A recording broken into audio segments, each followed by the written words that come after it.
For years, I've been lucky enough to travel the world, but I always return to Cornwall.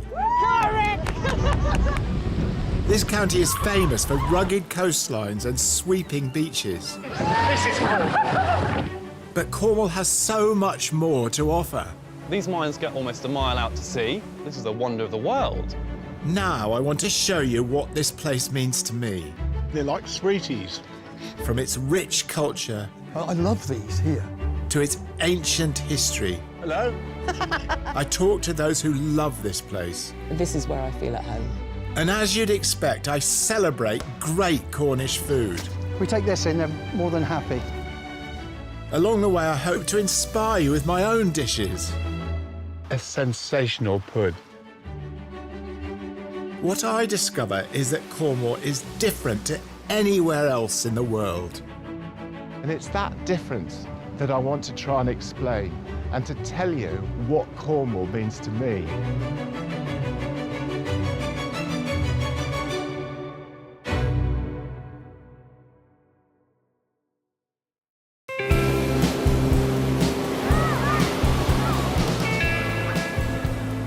Cornwall is most loved for its beautiful coast, which provides so much pleasure to everyone. Yet put down your surfboard for a moment, take a trip inland, and you'll find that Cornwall has some of the best grazing land in the country.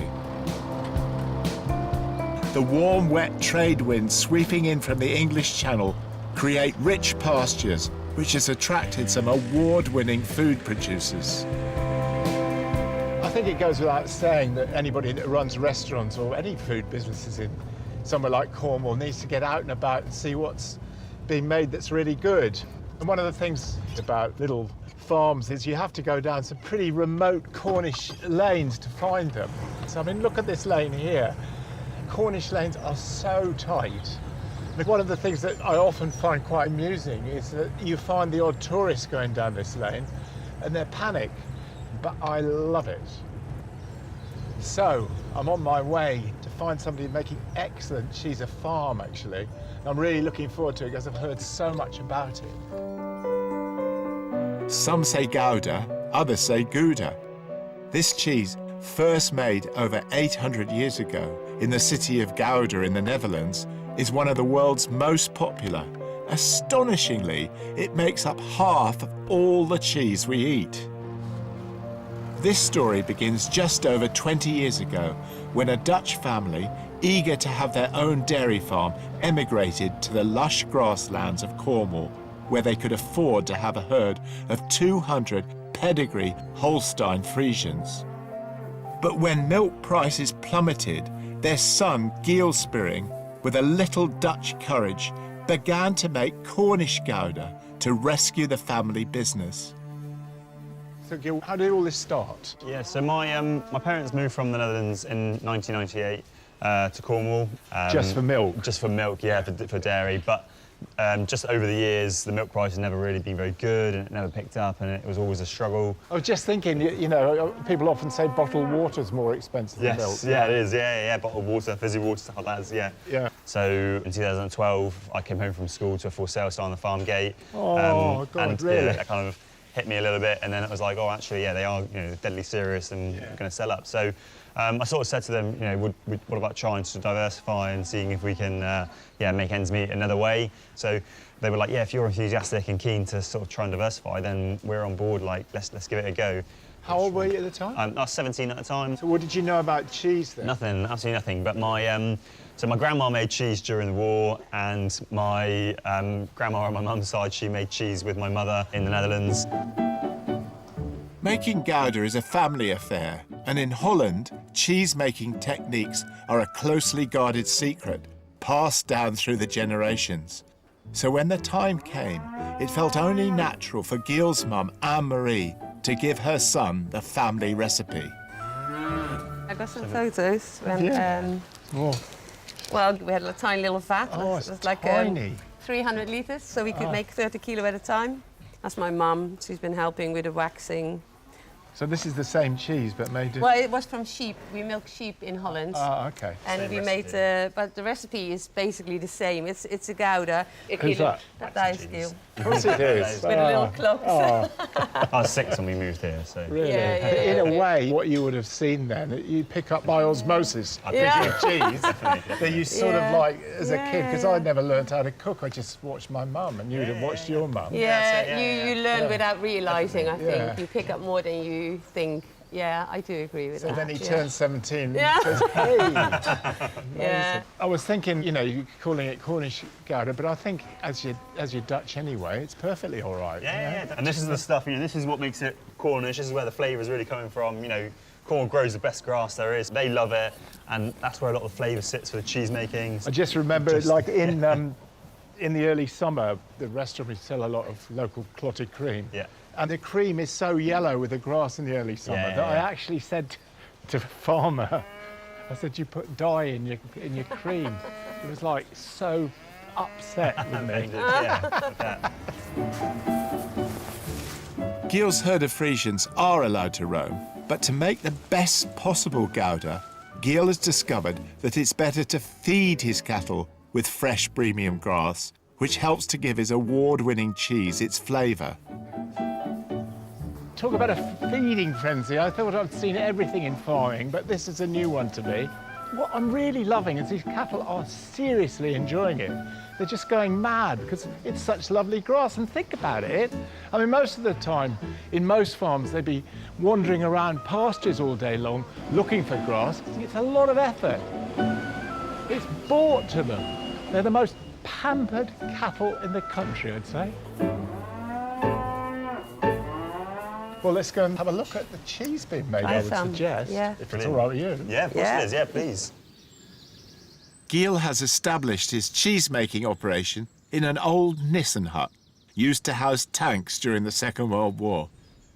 So this is our cheese production room. This is where we make the cheese. So this is Sophia, who's making cheese today. Hi, Sophia. Sophia's already done the pasteurising of the milk, so you low pasteurised it. She's added the cultures, she's added the rennet. The enzyme rennet has been added to the milk. This curdles the milk to make curds, which are the solids you see. The liquid, the whey, is a byproduct. The constant turning of the knives helps separate the curds from the whey. The curd is also washed with warm water to reduce its acidity.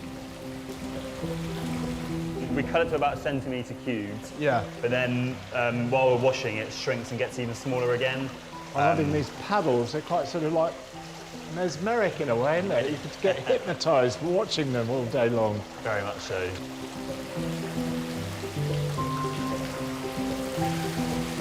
When Gil began making cheese, he was turning out 120 kilos a week. 8 years later, he makes 10 times as much. Did you ever realise how on the money you were at the time? No, not at all, not at all. Amazing. We took our first cheese to a WI market in Polruan, and we took all the cheese that we had, and within hours we had sold out. It just went crazy and we had nothing left. And since that day, we've been chasing our own tail, trying to produce enough to meet the demand. After nearly an hour of washing and cutting, the mixture is poured into a tank where the remaining whey is drained to leave the curds, which go on to make the Gouda.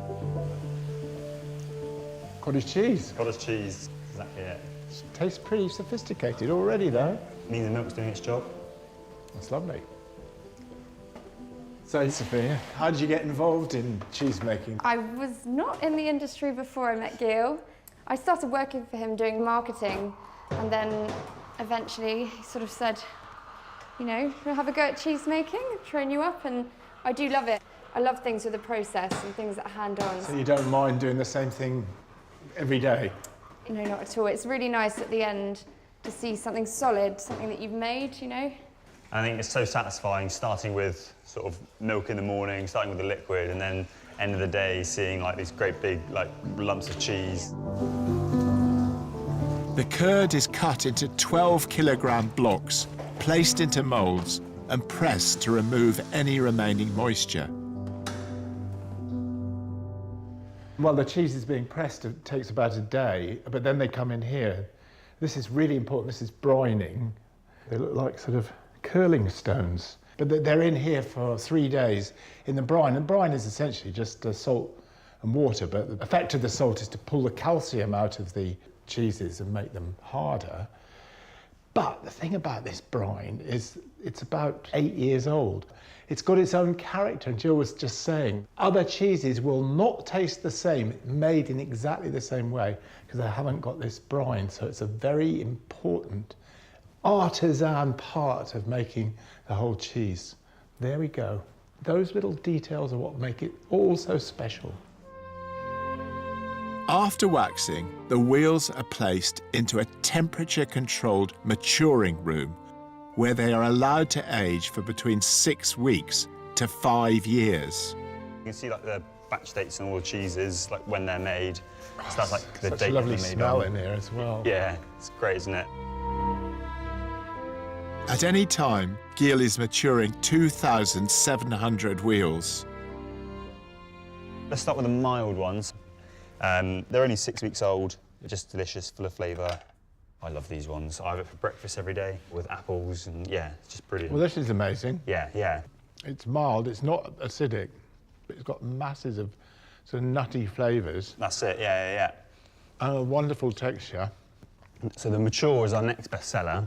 Yeah, this is a real comfort food. This is like a dark winter's day cheese board. I must say, not only is it great tasting these wonderful cheeses, but your description of them adds immeasurably to the enjoyment. Dark winter's day. Yeah. A lot richer, a lot more complex. Start getting those crystals in there. This is only, 11 months old, and they're already growing in there. When we get to like the vintage, you should get loads in there. As Gouda ages, it produces crystals called calcium lactate, giving the cheese its distinct crunchy texture. So delicious. So yeah, there's one other one I really wanted to try, which is our vintage. So I'll go grab you a wheel and yeah, Fantastic. give it a try. He actually mentioned earlier on about this cheese, and it really is. It's like 5 or 6 years old. He doesn't really like talking about it because they can't make enough of it because you've got to store it for so long. So I'm feeling very privileged to get a taste of this. This is a really old one, and this is 5 years old, just over 5 years. So we, we put it. Look at the texture of that. Just crumbles. It's an amazing cheese to cook with. Such intense flavour, so you don't need very much of it. This here, really, you want your heavy red wines. It's an amazing cheese. Right, here we go. Fingers off. Oh, maestro. Something special That with is this so one. good. Yeah. I love the crystals in there. I mean, that is like a great Parmesan. Definitely, I mean, yeah. I'm sure you're going to say it's better, but it's a very similar, It's, aged Parmesan. Yeah, I prefer it because it's got the, it's still got moisture in there. So, some of the Parmesans can go really, really dry, whereas this has still got moisture in there, even though it's such an old cheese. So, I've got that amazing flavour, really good for finishing off dishes, going over the top, but it's an incredible cheese, really special. I mean, you could develop a market for this if you had the cash to keep the cheese. That's the problem, really. that's the problem, yeah, because I started so young, I've always put, we're at this size now, but it's because I've always put 100% of the profits back into the company. That's a sort of, Yeah, that's a real dilemma. She's gone and, Well, can't you get like what the French call an affineur, somebody that matures cheeses to... Yeah, I mean, in Holland, that's a really common thing. Is but it? I've just never found anyone to really... With lots of cash. Yeah, lots of cash who wants to do it. And a big... Big warehouse. Yeah, they're almost warehouse, but I mean, it is Yeah. lovely. But I bet you, if you're a sort of international gourmet, you would not think a cheese of that quality came from this little county. I mean, that and a glass of good red wine. Oh, God. Yeah. Makes a great evening. What else is life all about?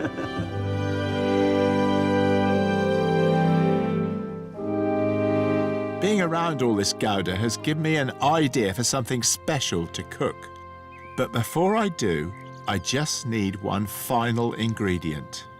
What I love when I'm cooking outdoors is finding things where I am and using them. I just noticed these apples. I'm going to do a Mexican dish. It's a pancake called a quesadilla. It's with cheese. And it reminds me of when I did some filming in Mexico. The quesadillas were what I craved for every day.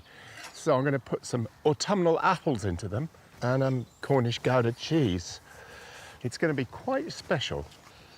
So, more of them later, because the first thing I'm going to do is make what's called a pico de gallo. It's a salad to go with the quesadillas. Pico de gallo just means rooster's beak. Every bit of the salad should be small enough for a rooster to pick it up in his beak. Once you've chopped the tomato, add 1 white onion and a green chilli. Be very careful with your chilies. Just take the seeds out. That'll take most of the heat out. Squeeze in a tablespoon of lime juice to alleviate the heat of the chili. Add plenty of coriander, salt, and pepper. So now for the quesadilla filling. And we'll start off with some Cornish Gouda cheese. Take some of this truffle. That looks good. Let's cut the rims off a bit. And need plenty of this. I'm using a mature Gouda, one that's aged for about a year, to give the filling a rich flavour. Perfect for cooking. Next, dice another onion and finely chop the apple. Melt a knob of butter in a hot pan, then add the apple and onion along with a sprinkling of pepper. So what I'm looking for here is caramelisation. So we'll just cook the onions and apples down, but particularly the onions till they start to brown. Then you get that lovely sweet caramelised flavour. Actually, this will be quite a sweet dish because there's an awful lot of sugar in onions as well as obviously in the apples. But the apples will be lovely and sharp as well with the cheese. It's a great dish for camping. I don't do a lot of camping, but what I am keen on is trying to persuade my wife, Sass, to come camping. But I think she'd like proper tents, you know, like a yurt and proper beds and all that, not just something you put up out of the back of the car. Caramelise the mixture for about 5 minutes, making sure it doesn't become mushy. You still want a little crunch. Now for the tortilla. I'm cheating, using flour ones from the supermarket, as they're easier to buy than make, especially on a camping trip. Now the cheese. Just let that melt a little bit now.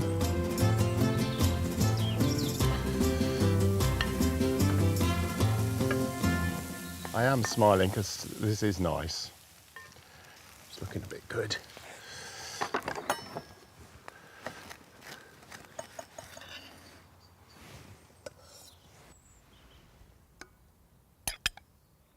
Now the bit I always like, because I am hungry.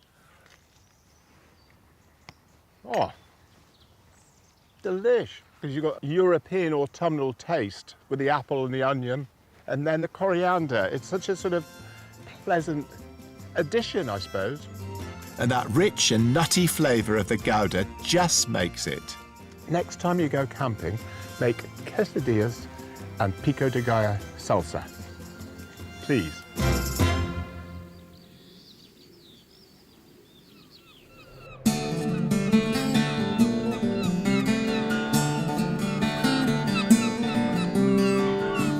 One of the things I love doing in Cornwall is walking around a fishing port.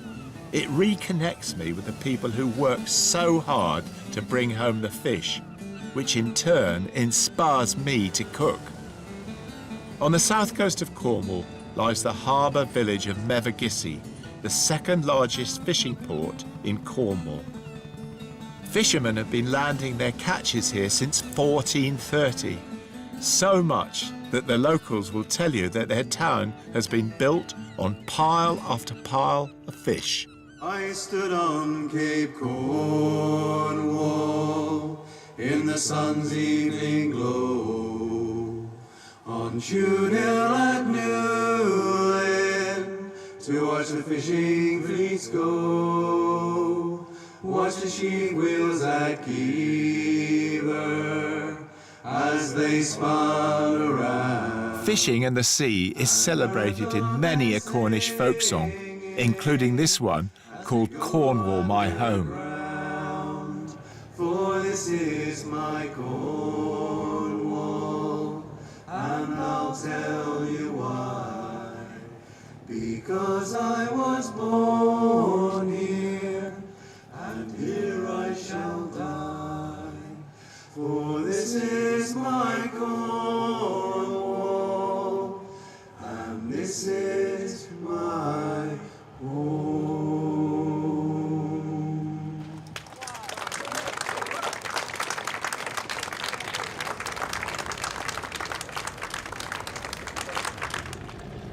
I have to say, I think Mevagissey is probably one of the prettiest fishing villages in Cornwall, if not in the whole country.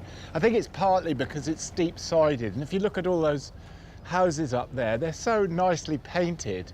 You could imagine the number of amateur artists which would paint that scene. I'm sure if I went into any shop along the quay there they would be. But right back to the 17th century, the prosperity of Mevagissey was built on one fish, the pilchard, now known as sardines. That and a little bit of smuggling.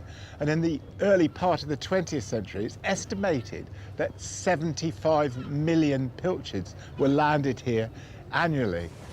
And the pilchard shoals then were so large that killer whales would come in here, never seen since, known locally as grampus. It's a great name for a killer whale, I think, to gorge on these sardines. From 1750 to the middle of the last century, pilchard fishing was big business.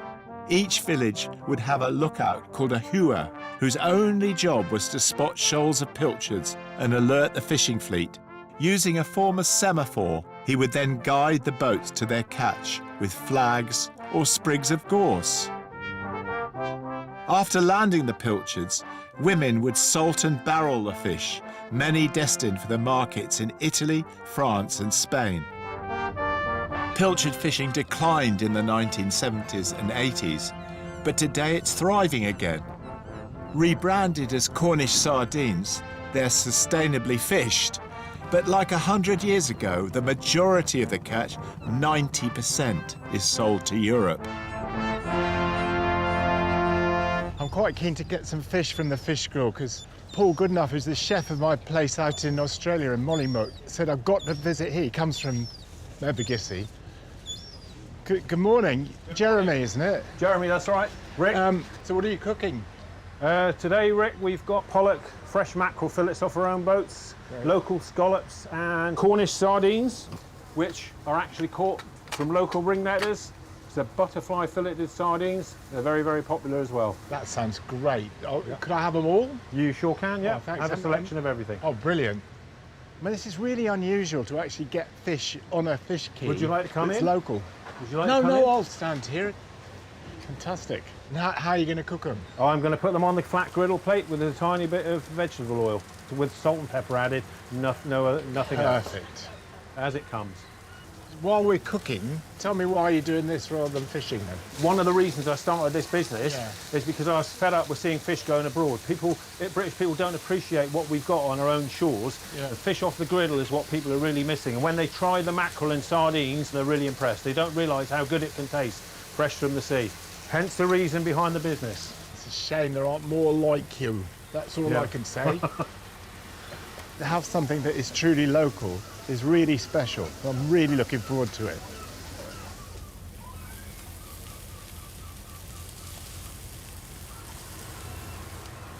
There you are, Rick. Thank you. Enjoy. So, sardines, mackerel, pollock, scallops. I know a lot of people don't like fish, but if you could get fish as fresh as this, there wouldn't be a problem. Try a bit of sardines, also known as pilchards, I love. Oh, they are good. And mackerel as well. Thing about both mackerel and sardines, being oily fish, they tend to stale very quickly. And if you can't eat them caught that day, it's almost not worth eating them. But these are fabulous. And a scallop, well, to me they're like sweeties. They're so sweet, so delicious, so nicely caramelised. Honestly, these are fabulous. What shall we do with a drunken sailor? What shall we do with a drunken sailor? What shall we do with a drunken sailor early in the morning? Way, hey, To help help them with their work and keep spirits high, sailors and fishermen have always sung sea shanties. Put him in a longboat till he's sober. Put him in a longboat till he's sober. Put him in the longboat till he's sober. Early in the morning, way, hey, and up she rises. The Stunzel Shanty Group was founded by Tristan Neverton to keep the shanty tradition alive. Way, hey, and up she rises. Way, hey, and up she rises. Way, hey, and up she rises. Early in the morning. Well, sea shanties really were used all over the world. They were a great way in which crews could work in unison. So you'd have your shantyman, and he would then do a call, and you'd have a refrain come back from the rest of the crew. And that would pretty much depend on what they were doing. So it would be a pump shanty, for instance, for pumping the bilges, or a capstan shanty, or a hauling shanty. It was a way that really the sailors could more or less lay down what happened in history. So there's a shanty called Nelson's Blood. A drop of Nelson's blood wouldn't do us any harm, and a drop of Nelson's blood wouldn't do us any harm, and a drop of Nelson's blood wouldn't do us any harm, and we'll all hang on behind. Well, the story that goes with that is that when Nelson died in Trafalgar, they then put him into either a brandy cask or a rum cask, whatever, to bring him back. And apparently, by the time they got back to the UK, the actual brandy cask was dry. So it was just a way that they could portray what happened, really. And we'll roll the old chariots along, we'll roll the old chariots along, we'll roll the old chariots along, and we'll all hang on behind. Got a great voice. Thank you. One thing I always think about Mevagissey, it's synonymous with smuggling in Cornwall, isn't it? It is. So Mevagissey was the smuggling capital at the time. It was about the Napoleonic Wars, and the taxation was massive. So like there were salt taxes and things like that for the pilchards. And the only way that the Cornish really could thrive was through smuggling. So a couple of ways they'd do it would be that if you were a gig rower, for instance, they would take the gigs over to France and load up at Roscoff and then come back and then smuggle them away at a hidden cove. Or they could go through and what they used to put a sinker. So you'd have a brandy cask, etc., put a lead weight or a stone weight onto it, so it'd sit just below the water. You'd come into port, drop your load over the side, and then recover it when it was dark. Or they used to put fake floors in the fishing vessels, so they would then sandwich whatever the contraband then between the hull and then move that around that way. Well, I actually, because I'm so old, I can remember French crabbers coming in off Padstow, and often when a crabber had been in and moored overnight, maybe because of bad weather, in the local pubs there would be brandy for sale over the counter. Yes. I often wondered where it came from. And we'll all hang on behind. Join me next time as I continue my journey across the ancient land of Cornwall. Every time I come to Penzance, I've got to have a pint in the Admiral Benbow. I subscribe to Pig Quarterly. Pig Quarterly. Pig Quarterly. It's a niche publication. Sourdough bread. You have to watch a professional making it. Cooked oyster, a bit of garlic and white wine. Delicious. Cornwall's got it all.